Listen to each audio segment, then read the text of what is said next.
Subscribe कीजिए कुंडलनी जागरण को और प्रेस कीजिए बेल आइकन को, जिससे कि आपको मिल सके हमारी लेटेस्ट वीडियो सबसे पहले। नव वर्ष जब शुरू होते हैं तो उस वक्त कोई न कोई नवीन बात, नवीन धारणा, नवीन सूझबूझ मनुष्य के अंदर जागृत होती है। वो स्वयं स्फूर्त होती है। जिसने भी नवीन वर्ष की कल्पना बनाई है वो कोई बड़े भारी दृष्टा रहे होंगे जो ये सोच करके कि ऐसे अवसर पर प्रतीक रूप मनुष्य के अंदर एक नई उमंग, एक नया विचार, एक नया आंदोलन जागृत हो जाए।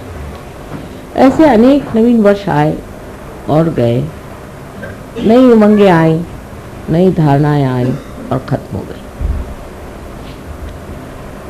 मनुष्य की आज तक की जो कुछ धारणाएं रही,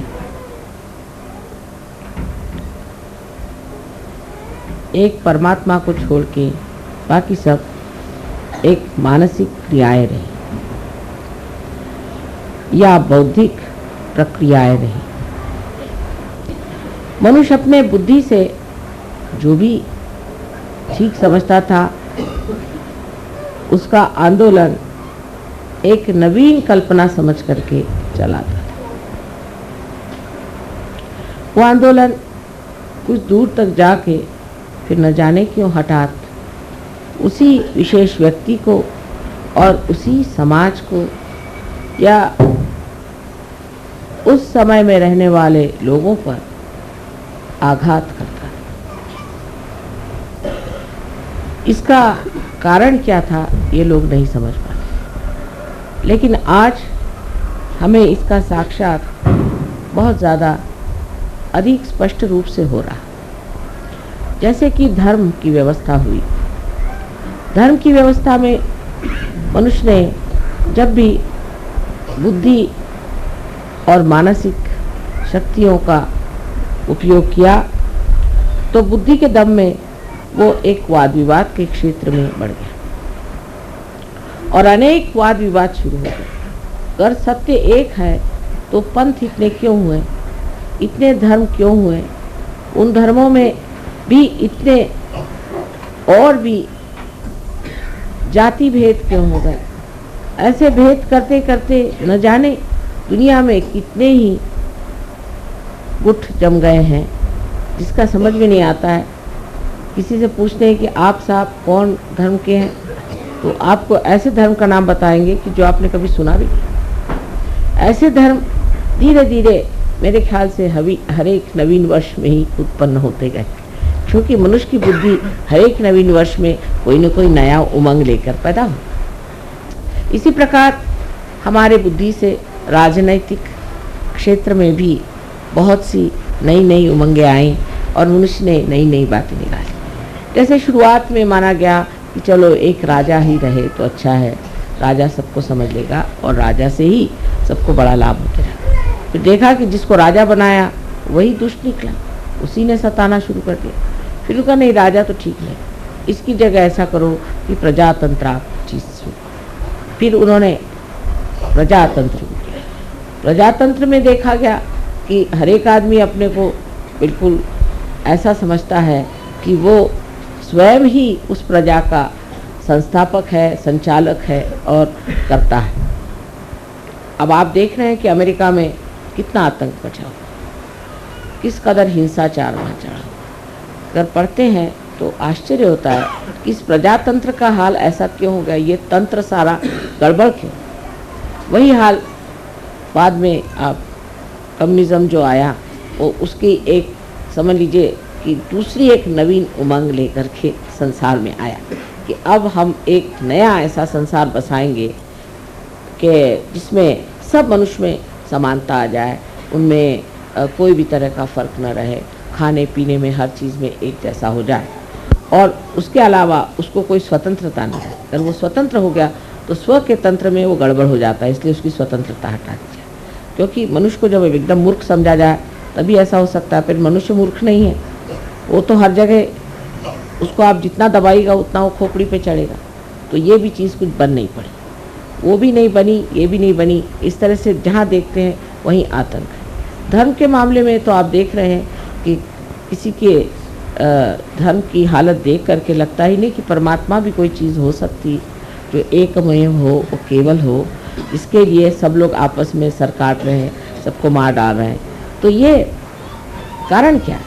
जब चीज़ आपकी एक बहुत ही ज़्यादा सुष्ठु रूप से नवीनतम संसार में आई है, तो इस नवीनतम चीज़ में और इस नावीन्यपूर्ण चीज़ को इस कदर गंदी, मैली, कुचैली करके क्यों संसार में आँखों में नज़र आ रही है, उसका ऐसा हाल क्यों हो रहा है?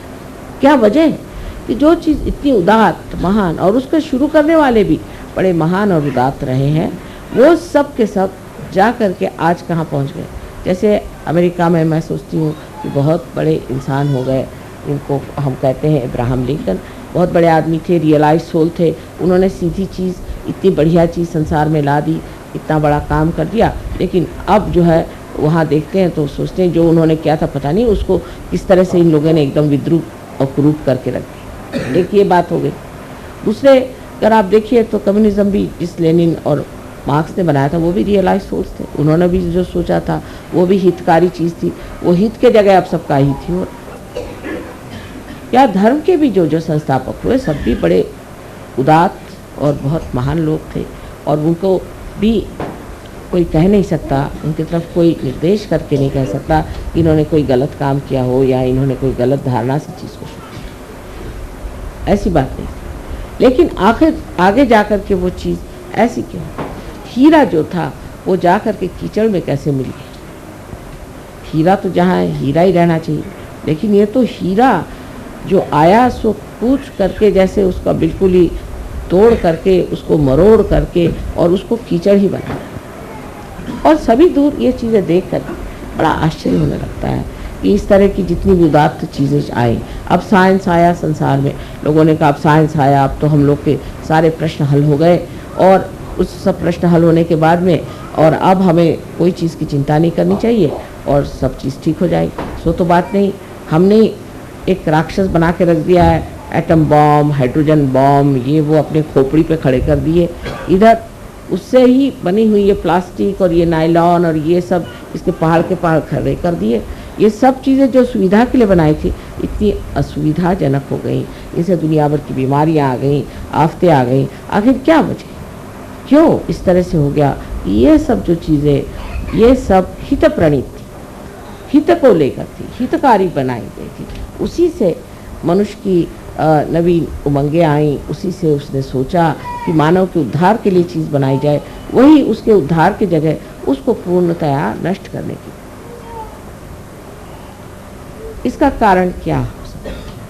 कारण यह है कि जैसे श्री कृष्ण ने कहा हुआ है कि मनुष्य की जो धारणा है या मनुष्य का जो विचार है या जो मानव की जो चेतना है वो नीचे की ओर बढ़े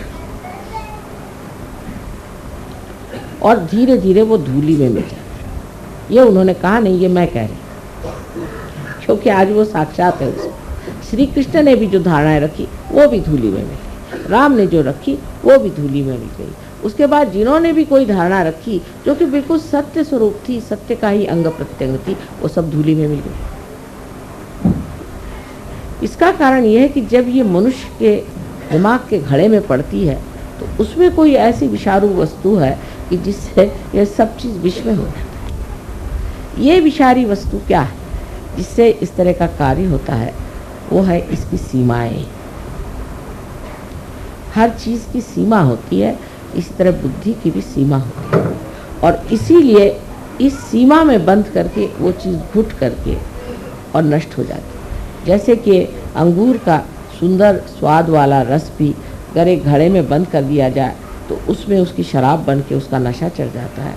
उसी प्रकार मनुष्य के मस्तिष्क में जो कि सीमित है, लिमिटेड है, उसमें ये अनलिमिटेड चीज़ें डाल देने से एकदम नष्ट हो जाता है। इसका मतलब ये नहीं कि मनुष्य का मस्तिष्क ही कुछ खराब है। इसका मतलब ये है कि ये जो मस्तिष्क है इसकी सीमाएं तोड़नी होगी, इसकी सीमाएं बढ़ानी। मनुष्य की चेतना जो है वो व्यापक करनी, इतनी व्यापक होनी चाहिए कि उसके अंदर सत्य समा सके।